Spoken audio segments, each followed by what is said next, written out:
Okay, I've got a proposition for you. I want to give you $2,000, and it's probably going to cost you about $3,000 to do the work. Is that a deal? Sounds preposterous, doesn't it? And yet we do it all the time. I'm John Jantsch with Duct Tape Marketing, and I've worked with so many consultants over the years that have trouble pricing their services accurately.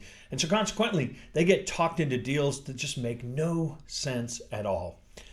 I want to work through a little math formula today that you need to keep in mind if you're ever thinking about discounting your services. There are times when it might make sense for you to take a leap of faith to get some new part of your business going, but you have to be rock solid about what it's going to take for you to deliver results, or else it's a lose-lose. Everybody loses when you undervalue and underprice your services. So the first number you need to get a real handle on is something called your internal hourly rate. That's basically when you're doing work, what do you need to get paid to make sure that that work that you are doing makes sense in your business? And I know it sounds pretty simple, but I'm amazed at how few consultants do it. You can do a pretty easy math formula, and you have to start thinking about tracking your time so that when that project comes around and you start looking at everything that you're going to have to put into it, that you're actually pricing it not by like, well, here's how much I need to make this week, but you actually know the inputs that are going in so that you can price it correctly.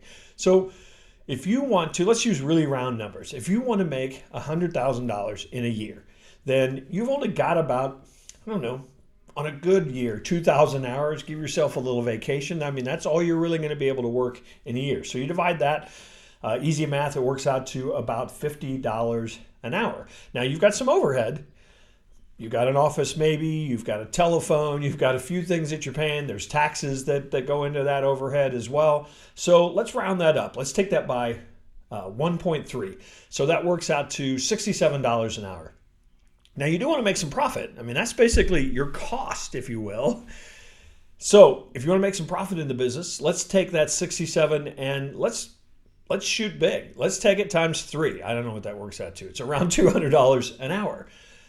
That is the figure that you should be using for your internal hourly rate. So in other words, if you're going to have 10 hours into a project, you can't even begin to think about doing that project for less than $2,000, or you're losing money on that project. And if you're bringing in outside resources, you have to take what you are going to pay for that outside resource and mark that up at least 2 times. So if you pay somebody $100 to do XYZ, the client's going to pay you $200 to do XYZ. So think about that as you start to define some scope of work for a project. Now, sometimes you're just guessing. You're not 100% sure the time that you'll have invested in that.